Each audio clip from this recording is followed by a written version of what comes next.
The alien sky was dark purple, with two suns hiding behind the clouds. Jace's ship had crashed only hours ago, and smoke still rose from the broken metal behind him. He was the only survivor. Stranded on an unknown world, the land around him was full of strange trees with blue leaves and tall grasses that whispered when there was no wind.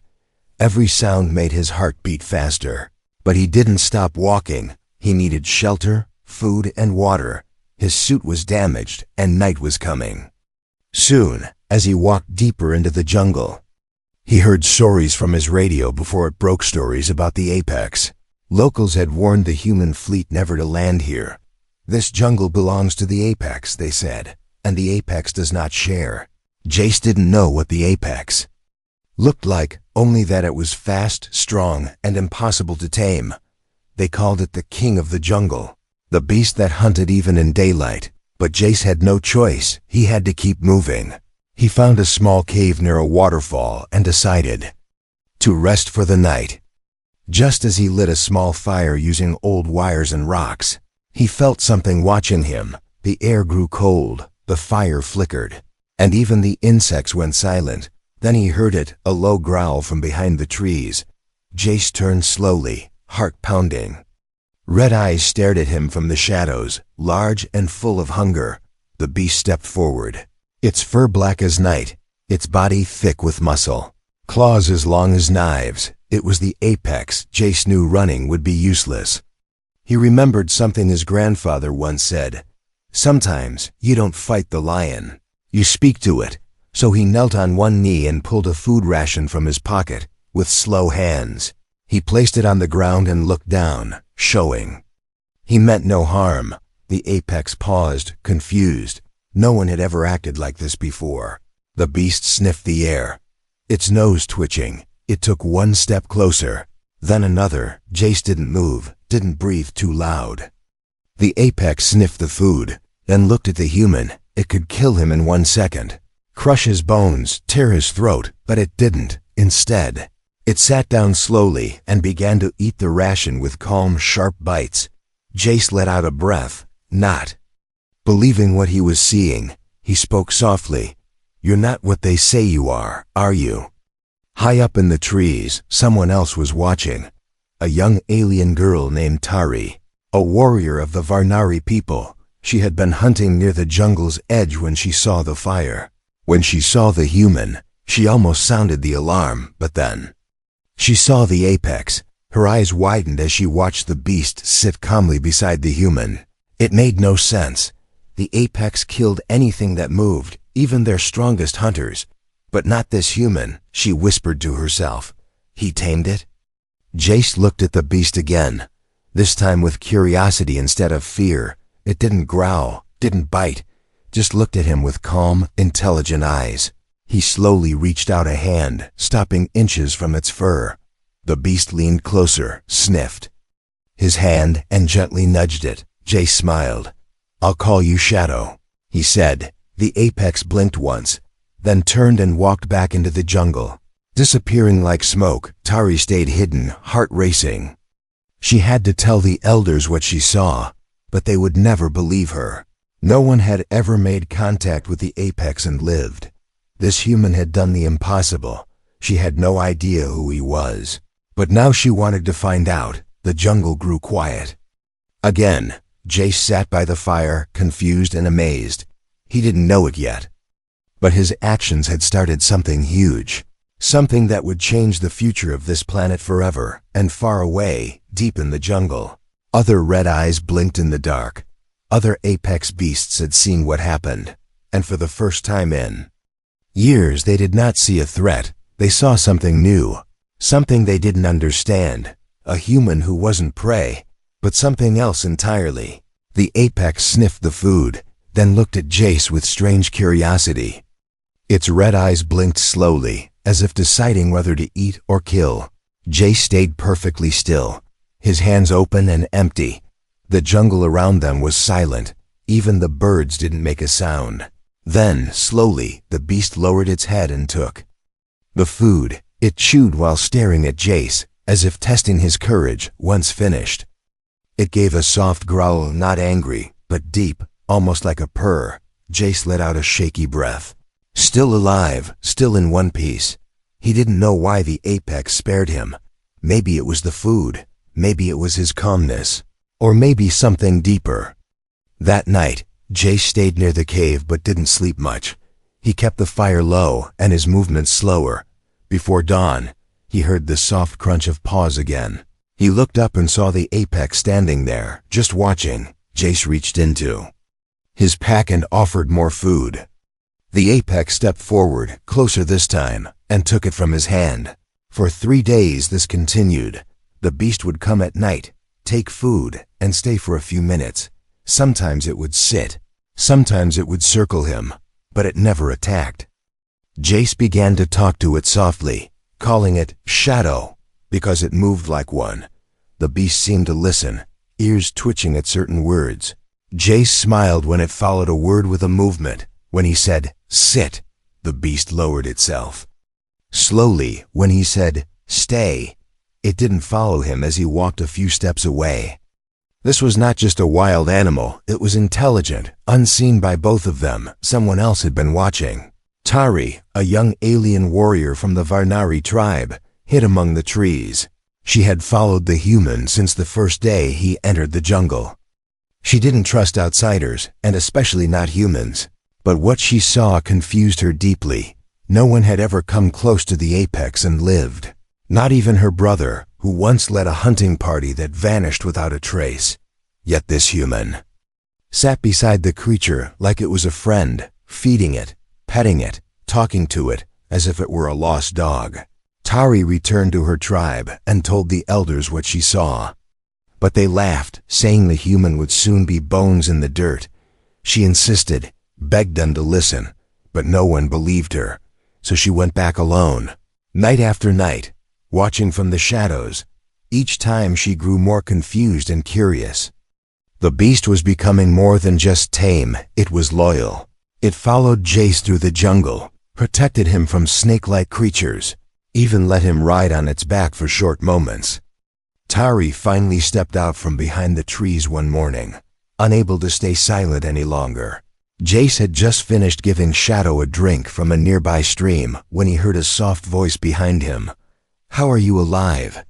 she asked, her eyes wide, her hand near the blade on her hip. Jace turned slowly, surprised to see another person. "I guess I made a friend," he said, nodding toward Shadow. Tari shook her head, eyes locked on the apex. "That is not a friend. That is death, walking beside you." Shadow growled low at her words, stepping protectively between Jace and the girl. "Easy," Jace said, placing a calming hand on the beast's thick fur.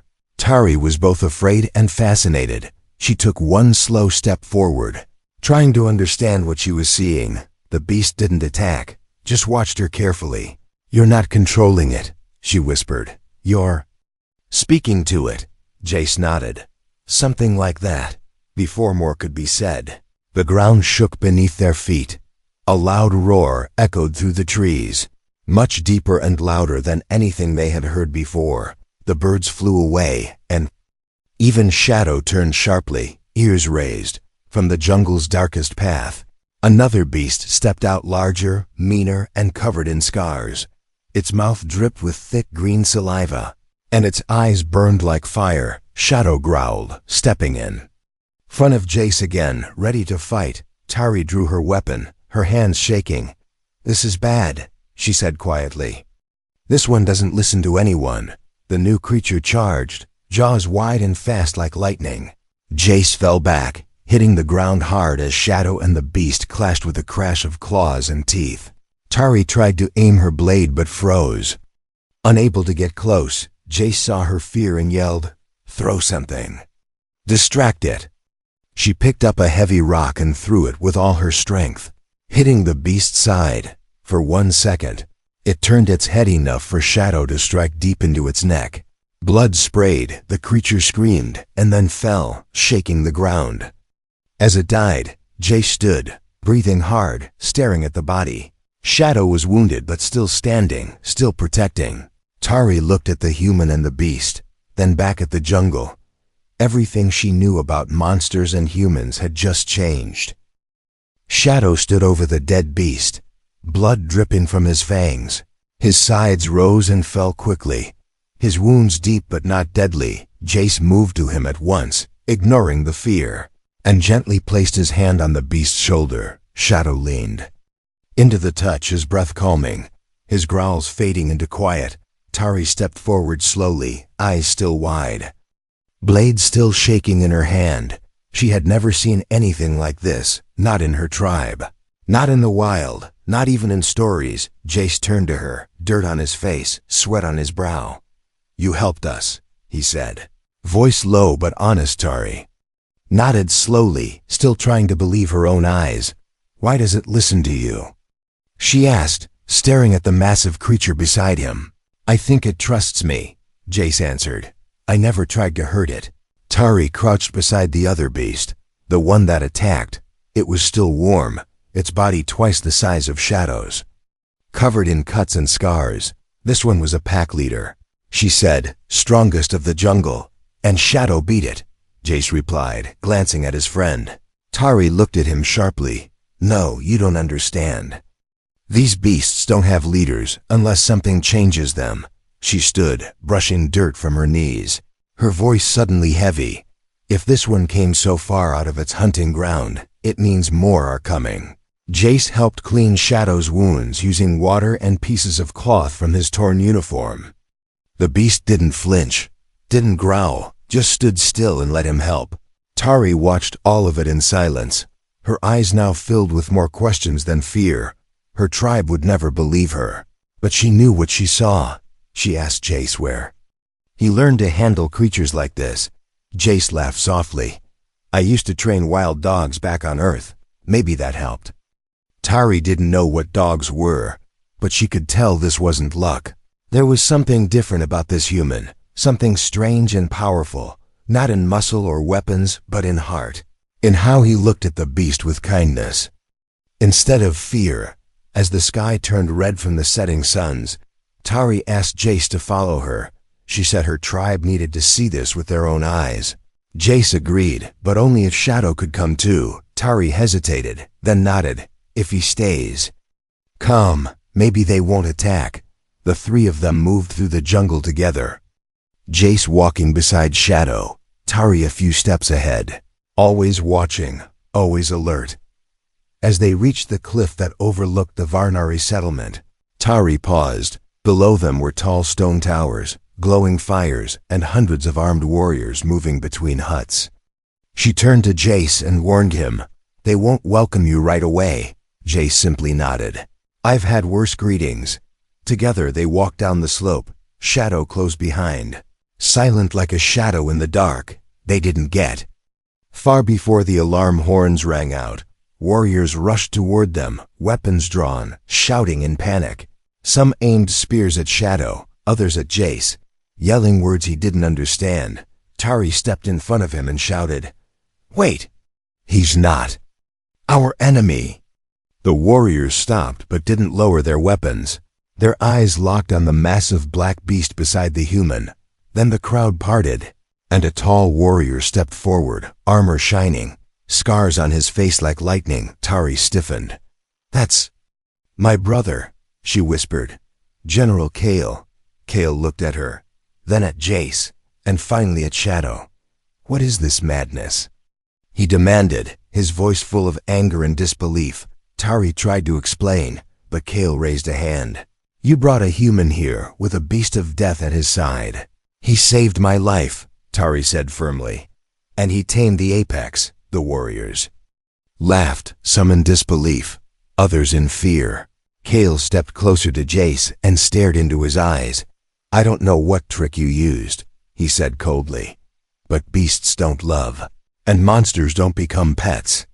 He raised his hand and gave a command. Jace was to be locked up, and the beast caged. Before Jace could speak, spears were at his back and chains around his wrists. Shadow roared but was surrounded by weapons. Stunned by a net that glowed with electric light, Tari yelled for them to stop. But her voice was ignored. Jace was dragged away, and Shadow thrown into a giant iron cage outside the camp walls. That night, Jace sat in a cold stone room, bruised and tired. He looked at the stars through the bars and whispered, "I'm sorry." Shadow. Far away in the dark, the beast growled softly and lay down. Eyes locked on the human prison. He would wait, no matter how long it took. The prison cell was cold and small, with cracks in the stone and a single torch flickering near. The door. Jace sat on the ground, staring at the wall, listening to distant growls outside the city walls. He wasn't worried about himself, he was worried about Shadow. He didn't know what they were doing to him, and that made his chest heavy with anger and fear. A quiet sound came from the shadows behind the torch. Soft feet against stone. Tari stepped inside, wearing a hood, her face half covered. "They won't listen to me," she said quietly. "They think you're dangerous." Jace gave a tired smile. "Maybe I am." She knelt beside him and pulled out a small bag of food and a flask of water. "I don't believe that," she whispered. "I saw what you did. I saw the way Shadow looked at you." "He's not a monster," Jace said. "He's just never been shown kindness before." Tari nodded, biting her lip, eyes full of worry. "They're going to kill him tomorrow at first light," she said. Voice shaking, Jace's head dropped, his hands tightening into fists. "No," he said. "Not if I stop it." She unlocked the chains from his wrists, tossing the broken cuffs to the floor. "I'll help you get out, but after that, we're on our own," she said. Jace stood, rubbing his sore arms, looking into her eyes. Don't leave him behind." "I know," she said softly. "That's why I'm helping you." They moved through the dark corridors of the fortress like shadows. Tari knew every secret door, every blind corner, every guard's routine. When they reached the cage where Shadow was held, Jace stopped breathing for a second. The beast lay still, blood around his mouth, fresh cuts on his side. Jace ran forward and pressed his hands to the bars. Shadow lifted his head weakly, his eyes glowing faintly in the dark. "I'm here," Jace whispered. "I'm going to get you out." The cage was locked with thick energy seals, glowing blue. And humming with power, Jace looked at Tari. "I can't break this." Tari held up a small device, stolen from her brother's command tent. With shaking hands, she pressed the buttons one by one, copying what she had seen Kale do. The lock sparked, fizzed, then clicked open. Shadow growled low, but not in anger and hope. Jace pulled the door open and stepped inside, wrapping his arms around the beast's thick neck. Shadow pushed his face against Jace's chest like a lost child finding home. Behind them, the alarm suddenly screamed, sharp and loud. "They know," Tari said, drawing her blade. "We have to run." Jace helped Shadow stand, his legs still weak but his heart strong. Together, the three of them ran through the back tunnels, dodging guards and arrows. At the gates, a squad of warriors blocked their path, weapons raised. Tari stepped forward, raising her voice. "He saved me. He tamed the apex. What has any of you done?" The warriors hesitated, confused by her words, shaken by her fire. But then Kale appeared behind them, his armor glowing, his sword drawn. He pointed at Jace and shouted, "This human is a threat to our people. That beast will kill us all." "No," Jace said, stepping forward. "It's not the beast that's the danger, it's your fear." Kale raised his sword and charged without warning. Jace rolled aside, but he wasn't a soldier, and Kale was a war leader trained since birth. The sword cut across Jace's side, red soaking into his shirt. Shadow roared, leapt forward, teeth bared, but Jace shouted, "No!" The beast froze mid-jump, stopping just before Kale's neck. The entire crowd gasped, stunned by what they saw. The apex obeyed the human, even in pain, even in rage. Kale's eyes widened, his sword shaking in his hands. Tari stepped forward, blade at her brother's throat. "End this," she said, "or I will." Kale lowered his sword. Slowly, face pale, he turned to the other warriors, shouting, "Stand down." Jace collapsed to one knee, blood still running from his side. Shadow curled beside him, licking the wound gently. The crowd remained silent, too stunned to speak. That night, Jace lay in a healer's hut, his wounds cleaned and wrapped. Tari sat beside him, watching over him as Shadow guarded the door. "They won't trust you yet," she said, "but they're starting to see." Jace nodded weakly. "That's all I need." Outside the city, deep in the jungle, something was stirring. The death of the second beast had echoed through the wild. Other apex predators were moving now, not one, not two, but a pack. They had never followed one before, but now they were listening, not to a roar, but to a name, a presence, a feeling. Something had changed in their world, and they were heading toward the city. The city felt strange now. Sella stood on a high platform in the center square, holding the broken stone from the ruins in both hands. Crowds gathered around her, whispering, staring, unsure if they should believe her or turn away. She spoke with a voice that shook, not from fear, but from the weight of truth. "These beasts are not our enemies," she said. "They were once our protectors, and we betrayed them." The council sat in silence, cold and watching from their tall thrones. Their faces were hard, carved from years of lies. The high speaker stood slowly and pointed at the broken stone. "You bring this to us like it changes history," he said. "But the danger has not changed. This beast still kills. It kills only when it is attacked." Sella replied. Like any living creature, they argued with her, twisting her. Words, calling Jack a liar, a danger to balance. But something had shifted. Not just in Sella, but in the people too. Many remembered the drone footage, the silence of the jungle. The way Gorek didn't strike unless forced, the truth had found. Cracks in the wall of lies. And it was slowly breaking through, far outside the city, deep in the earth. The last of the ancient guardians stirred. It was larger than Gorek, older, covered in stone-like skin and dust that had not moved in centuries. Its eyes opened slowly, yellow as the first sunrise. It had felt the roar of the others, the call of something human, something familiar. It rose, shaking the roots from its back, and began to walk toward the surface, back in the jungle. Jack stood beside Gorek at the edge of a wide canyon. The wind carried a strange scent, dry and sharp. Gorek tilted his head, sniffing the air, and growled not with anger, but with deep warning. Jack narrowed his eyes, looking across the rocks. "We're not alone anymore," he said, from behind the hills. Another shape moved, slow and massive. A second Gorek stepped into view. But this one was different. Its body was scarred and old, its eyes darker, and its growl lower. It had never known peace, never known trust. Only war, chains, and blood. Jack took a step forward, holding his hands open. But the old beast didn't stop. It charged forward, roaring with rage. Gorek lunged to meet it, the two titans crashing together like mountains. The sound echoed across the jungle, birds flying into the sky, trees bending from the force. Jack didn't move. He watched every motion, trying to understand what the fight meant. It wasn't about territory. It was about pain, about memory, about who they had once been. Sella arrived just as the battle ended. The older beast stood breathing hard, a deep cut along its side. Gorek stood still, not attacking again, not finishing the fight. Jack stepped between them and said one word, soft and clear. "Enough." The older beast paused, eyes locked on Jack's. It saw something in him that it remembered, not a threat, not a rival, but something lost long ago. It backed away slowly, then lowered its head. Not in defeat, but in peace. Sella stood frozen, unable to believe what she had just seen.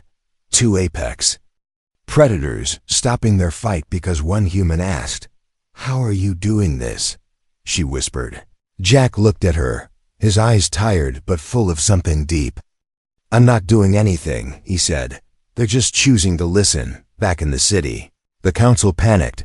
Scouts had reported more sightings, larger beasts moving through the jungle. Not attacking, not hunting, just gathering. It was as if something had awakened them, something ancient calling them from sleep. The high speaker slammed his hand against the table. "This cannot continue," he shouted. "The humans must be removed, the beasts destroyed, but some members, Of the council stayed silent.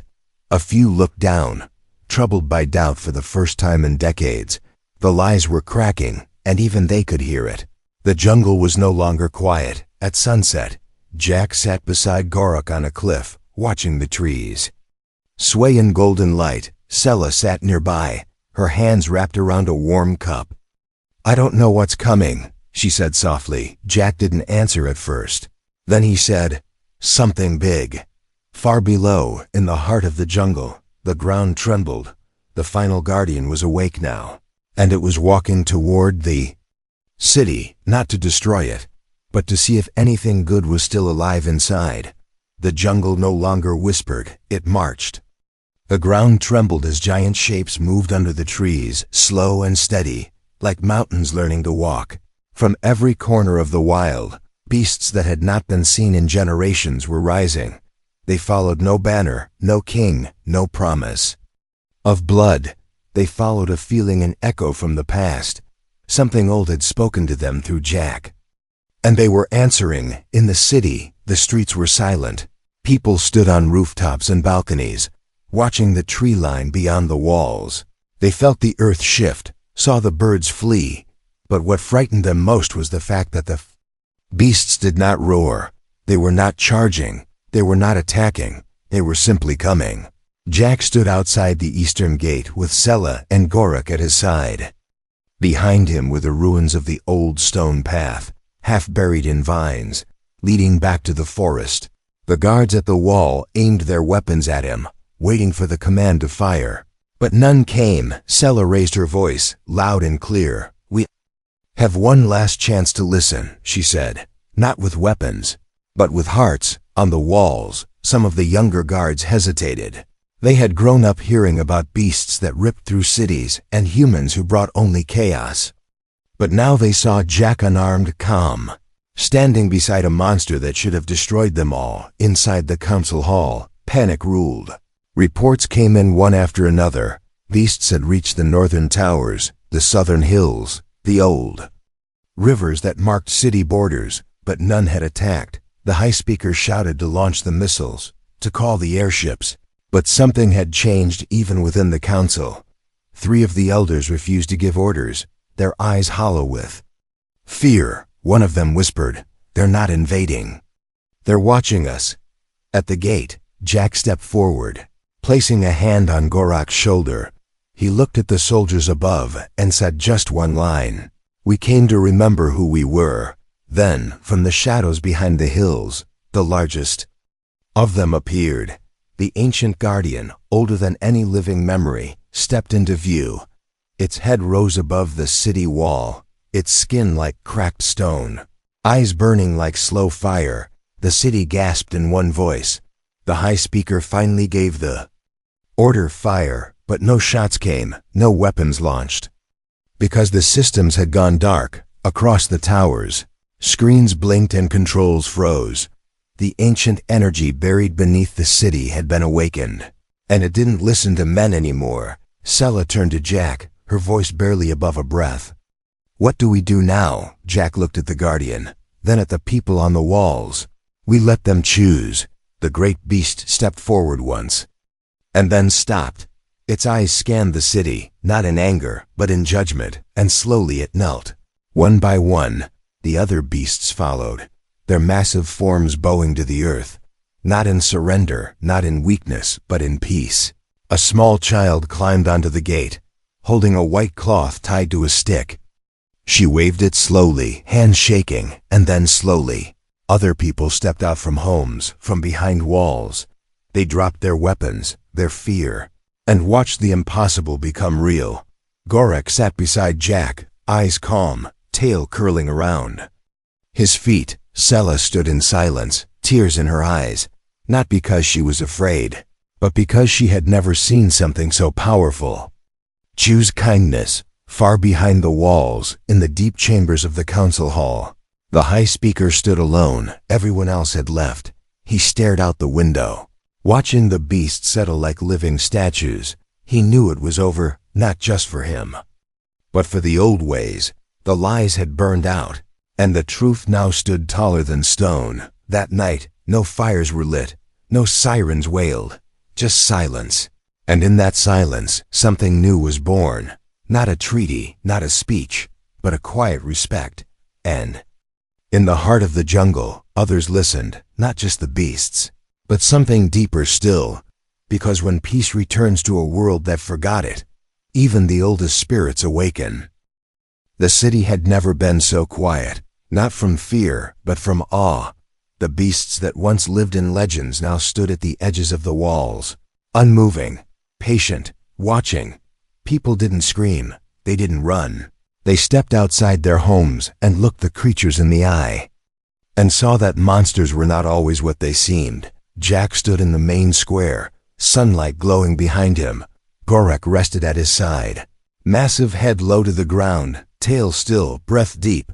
Sela stood nearby, holding the stone she had carried from the ruins. She had spoken to the people the night before, not as a rebel, not as a traitor, but as someone who had seen the truth with her own eyes. The people believed her now, not because she had shouted louder, but because she had walked with the beasts and lived. The council was silent, most of its members gone. Some had vanished, some had stepped down, and one or two had quietly slipped into the crowd, hiding from the very world they had tried to control. The ancient guardian stood beyond the gates, unmoving, like a great statue of the past, but everyone could feel its presence. Like a heart beating just beneath the soil. It had come not to crush the city, but to remind it that peace was a choice, not a gift. Jack walked slowly to the city gate, stopping just outside the protective shield. He turned to the people and spoke with quiet strength. You feared the jungle because you forgot your place in it, he said. You feared the beasts because someone taught you to. He looked toward the distant trees where the rest of the guardians waited. But they remember you, even when you forgot them. Sela stepped beside him, lifting the ancient stone tablet high above her head. This is who we were, she said. Not conquerors, not cowards, but partners. No more walls, she added, no more lies. A soft sound came from Gorak, a long low hum, almost like a purr. The ancient guardian echoed it, a deeper tone that made the stones tremble. And then the beasts turned one by one and began to walk back into the jungle. Not in retreat, not in fear, but because their message had been delivered. Jack watched them go, his hand resting gently on Gorak's side. But Gorak didn't move. It stayed beside him, tail flicking once as if to say, I'm not done here. Sela smiled, tears forming again. You're not going with them, she asked. Jack looked at her, then at the people in the streets. No, he said.